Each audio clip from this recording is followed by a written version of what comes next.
Very eager, sorry. Hi guys, thanks so much for joining us here this morning to talk about how digital audio stacks up against the rest.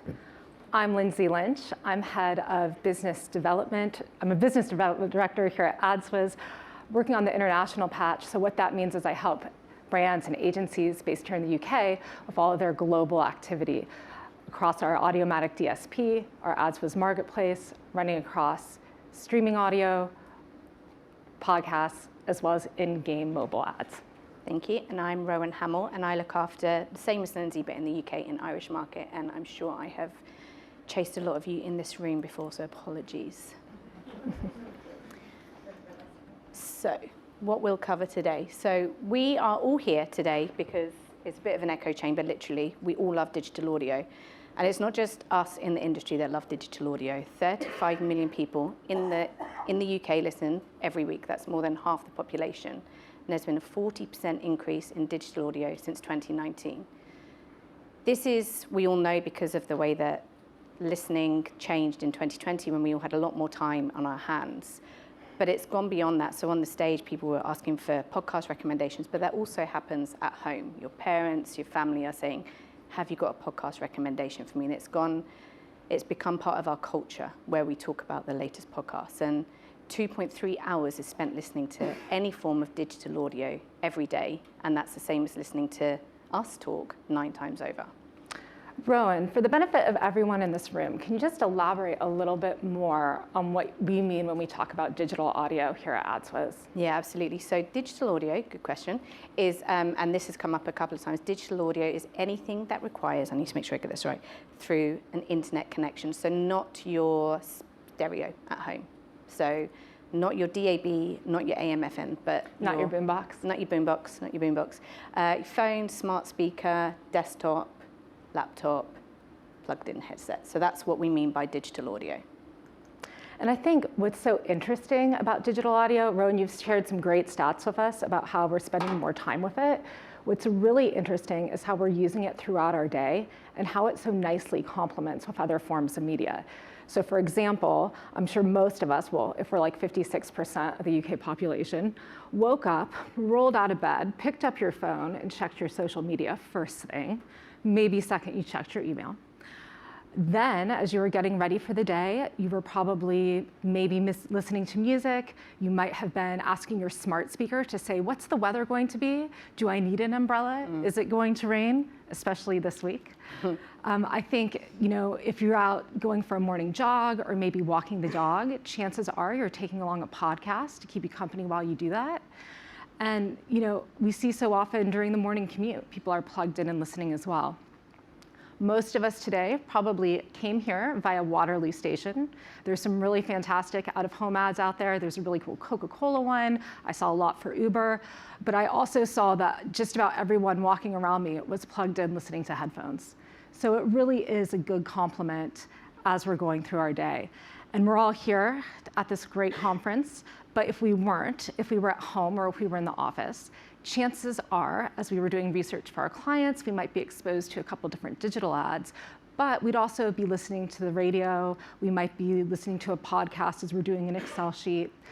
And today, as we come home, as you're on the evening commute, take a look around. See how many folks are playing a game on their mobile device while they're on the train. That's another opportunity to reach users through in-game audio. And it doesn't stop there, because at home what we've seen is that a prime time for users to be listening to audio is at that end of the day, as they're winding down, as they're about to watch TV. So it truly is something that's with us everywhere.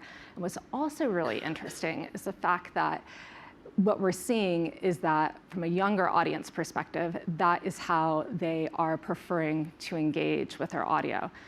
In fact, if we isolate this graph, 65% of Gen Z. Us? We're Gen Z?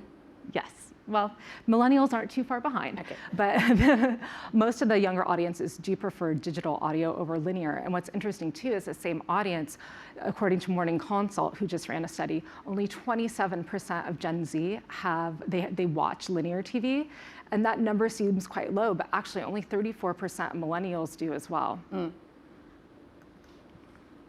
So this has already been spoken about quite a lot today, and it's going to be on a lot of talks today as well. But 31% of time that audiences are exposed to media. 31% of that time is spent with digital audio, yet less than 9% of total ad spend is dedicated to digital audio. And more interestingly, less than 1% is spent on podcasts. And there's a few reasons about that, and we're going to speak about some of those, but I was just in a presentation about how to make sure audio is always on the plan, and one point they brought up was that planners are younger. They're not, I started out at Bauer in broadcast, and it's just not known. The time that they spend on social media is so much more prominent than thinking of audio as an afterthought. So because of the day that you described, you'd think that there would be much more investment because that's where audiences are. I think brands, we go out, we're in the field.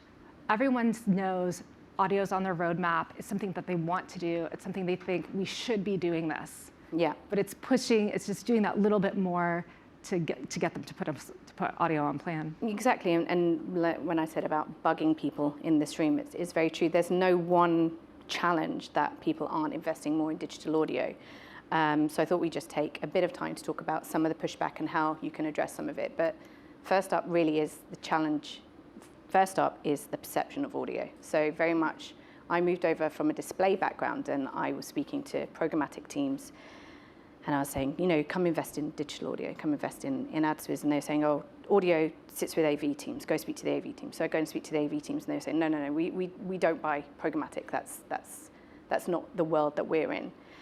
And I think it was taking a bit of that understanding to say, look, you're taking this long-standing, catchy medium. I mean, I've still got radio ads in my head from 20 years ago that are completely irrelevant to anything about me. So you're taking this long-standing, catchy medium, you're taking the benefits of programmatic, layering in targeting and contextual, being able to do that. And to the end user, they don't know any different. They are just listening to a podcast or their favorite streaming or their radio on a connected device. And what you're getting is a more bespoke, targeted, relevant ad. So to the end user, and that's what we need to think about more, is not the planning and the buying. End user just gets a more relevant ad. Absolutely. And I think another hurdle we come across is this perception that audio isn't high impact enough. But that's part of the beauty, is the fact that you don't need to be sat in front of the television at a specific time, watching a specific show, or walking down the street to see a specific billboard. It literally is something that we hold in our hands. We can put it in our pocket. It doesn't require any visual attention. And that's one of the nice things about it. Ads also, as you mentioned before, they create that memorable experience. We all have nostalgia for the voice of certain brands. Yeah, and on that talk earlier, they were saying, taking spend from other channels, things like that, and that's not what digital audio is trying to say. We're trying to grow it and say it's complementary to outdoor, to TV and everything. It's part of everyone's day, especially because you can multitask and listen at the same time. Absolutely. Another challenge that's often brought up is measurement. And in fact, at this same event last year, 85% of the attendees said that the lack of measurement was one of the biggest hurdles to putting digital audio on plan. But actually, that's a bit of a perception. That's not necessarily the case. From a measurement perspective, there's actually a lot of different things we can do, not just with brand lift studies or reporting on listen-through rate, but from a programmatic perspective, we can do things like have a one-stop shop where people are able to see the reporting from all their different audio buys. You're able to make those creative changes on the fly. You're able to reallocate spend based on those best performing audio ads, and to do it very quickly. And back to the brilliant basics when speaking to AV teams who aren't used to buying programmatically, and this isn't just through AdsWizz, just buying programmatically, just the fact of having all your reporting in one place they're like, wow, that's amazing, because normally they go to all the different buyers to get that. So it's just the education piece in the market. One thing that AdsWizz has that I think is really cool is something called an audio pixel. And what this enables us to do is to track conversions across multiple devices on music streaming inventory.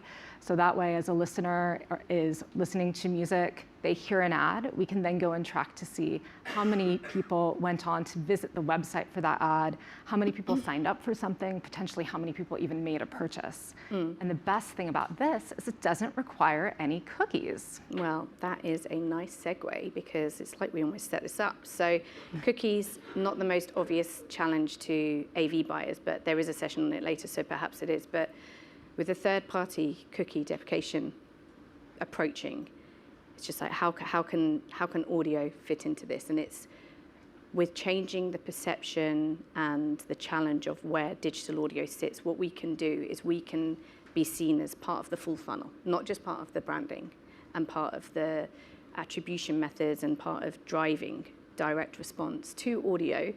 And we can be there to scoop up, hopefully, some of those budgets that will go looking elsewhere when they don't have cookie-reliant technology to invest in.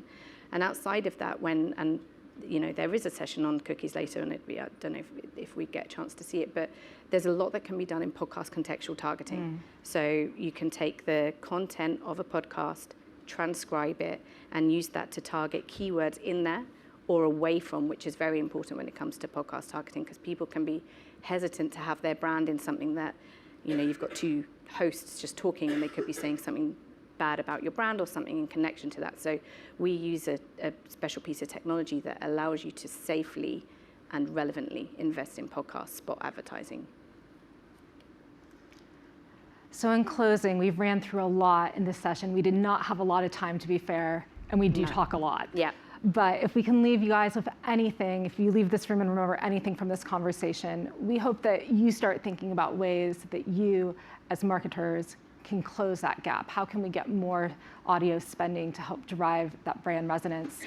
Remember that digital audio, it's convenient, it's accessible, it's something that's always with you. It's with us throughout many times of our day.